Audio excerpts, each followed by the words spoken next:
그에 앞서서 피청구인 본인께서 소추 사유에 대한 의견 진술을 희망하신다면 발언 기회를 부여하겠습니다. 어느 정도까지 말씀드려야 될지 모르겠습니다만은 양해해 주시면 제가 일어나서 예, 할까요? 네. 좋으실 대로 하십시오. 그러면 마이크가 이러니까 제가 앉아서 예, 하겠습니다. 편하실 대로 하십시오. 제가 오늘 처음 출석을 했기 때문에 그냥 간단하게만 말씀을 드리겠습니다. 여러 가지 헌법 소송으로 업무도 과중하신데 또 저의 이 탄핵 사건으로 또 이렇게 고생을 하시게 해서 먼저 우리 재판관님들께 송구스러운 마음입니다. 저는 철들고 난 이후로 지금까지 또 특히 공직 생활을 하면서 자유민주주의라는 신념 하나를 확고히 가지고 살아온 사람입니다.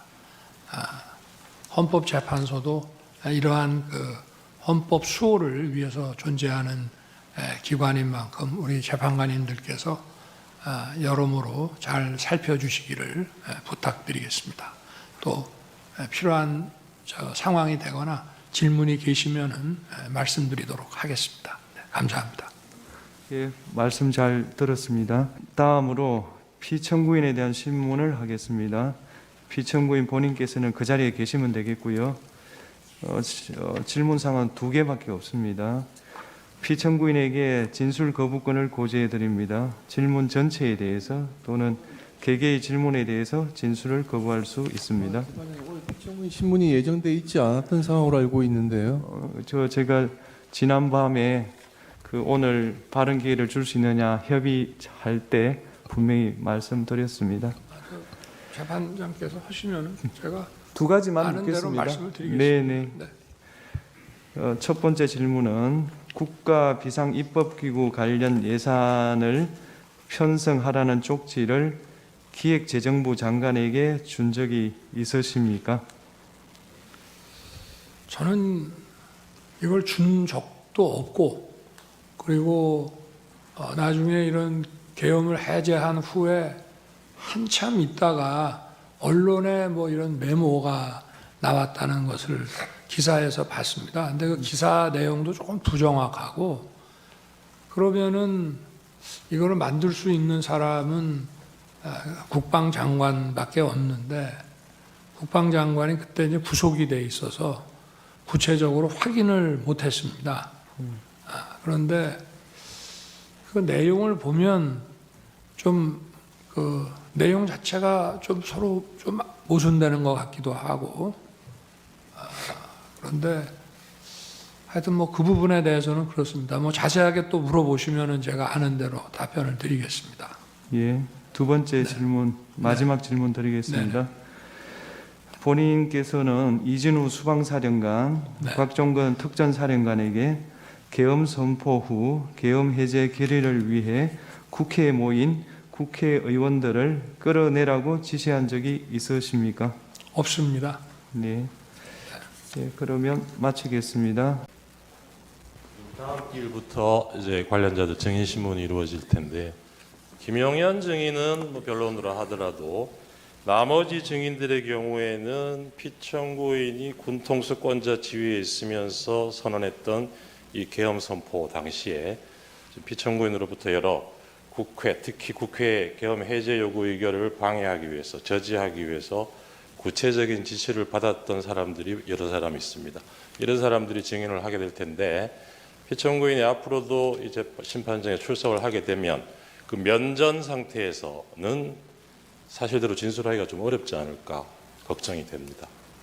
그런 점을 고려하셔서 피청구인을 퇴정한 상태에서 신문이 이루어지게 해주시거나, 그것이 어렵다면 적어도 피청구인과 증인이 직접 눈을 마주치지 않을 수 있도록 가림막 같은 걸 설치한 상태에서 증인 신문이 이루어질 수 있도록 해주시기 바랍니다.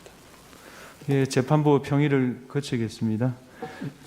피청구인 측 하시고 싶은 말씀 있으십니까? 예. 탄핵 재판이라는 게 형사 소송 절차 준해서 하는 것이고, 또 제가 지금 직무 정지된 상태이기 때문에 어떤 영향력도 행사할 수 없습니다. 그리고 이 사건 내용을 제일 잘 아는 사람은 바로 피청구인인 대통령 저 자신입니다. 그래서 그런 주장은 좀 이해가 좀 안 되고요. 아까도 이런 부정선거 의혹이 음모론이라고 하시고 계엄을 정당화하기 위한 거라고 사후에 만든 논리라고 하셨는데 이미 계엄을 선포하기 전에 이런 여러 가지 어떤 선거의 공정성에 대한 신뢰에 좀 의문이 드는 것들이 많이 있었고 또 2023년 10월 국정원의 선관위 전산 장비의 아주 극히 일부를 점검한 결과 문제가 많이 있었기 때문에 부정선거 자체를 색출하라는 것이 아니라 선관위의 전산 시스템을 전반적으로 스크린할 수 있으면은 해봐라. 어떤 장비들이 있고 어떤 시스템에 의해서 가동이 되는지 그런 것이기 때문에 저희가 무슨 선거가 전부 부정이어서 믿을 수 없다 하는 그런 음모론을 제기하는 것이 아니라 팩트를 확인하자는 그런 차원이었다는 점을 이해해 주시기 바랍니다. 네. 이상으로 예. 청구인 측에서 보여준 그 영상에 대해서 예. 제가 그냥 짧게 한 말씀만 예, 이해를 돕는 차원에서 네, 하십시오. 잘 봤습니다. 그런데 아까 그 군인들이 본청사에 진입을 했는데 저 직원들이 좀 저항을 하니까 스스로 이렇게 나오지 않습니까? 얼마든지 더 들어갈 수 있는데도 저게 이 점을 좀 국회 의결을 방해했다는 얘기를 자꾸 소추인 측에서 또 지금 민주당에서 하고 있는데 저는 그런 말씀을 하나 드리고 싶습니다. 가사 그러면 12월 3일, 4일 그 밤에 그 내려진 의결을 군을 투입해서 방해했다고 한다면은 그럼 그걸로 이제 더 이상 계엄 해제 요구를 못하고 계엄이 쭉 그냥 가는 것이냐? 저는 그렇지 않다고 봅니다. 대한민국에서 국회와 언론은 대통령보다 훨씬 강한 초갑입니다. 만약에 제가 무리를 해서 계엄 해제 요구 의결을 못하게 한다 해서 국회가 아니라 다른 장소에서도 할 수 있고 그 이후에 얼마든지 계엄 해제 요구를 할 수가 있습니다.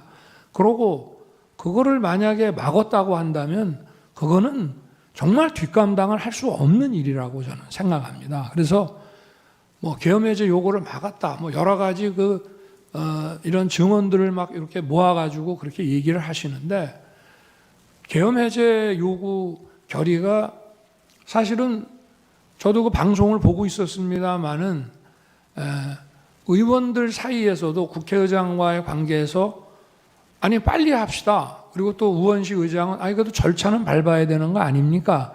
이렇게 하면서 좀 국회법에 딱 맞지 않는 그런 아주 신속한 그런 결의를 했거든요. 그렇지만 저는 그거를 보고 바로 군을 철수시켰습니다. 그래서 국회 마당에 있던 사람들이 나갔고요.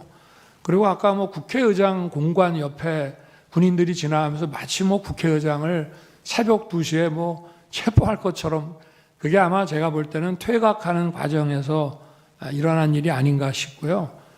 제가 드리고 싶은 말씀은 그거를 그 당시에 막거나 연기한다고 해서 그게 막아지는 일이 아니라는 점을 말씀을 드리고 싶습니다. 네, 말씀 잘 들었습니다. 이상으로 제3차 변론기일을 마치겠습니다. 다음 기일은 1월 23일 목요일 오후 2시고 그날은 2시 반에 정인 김용현에 대한 정인신문을 하도록 하겠습니다. 이상입니다.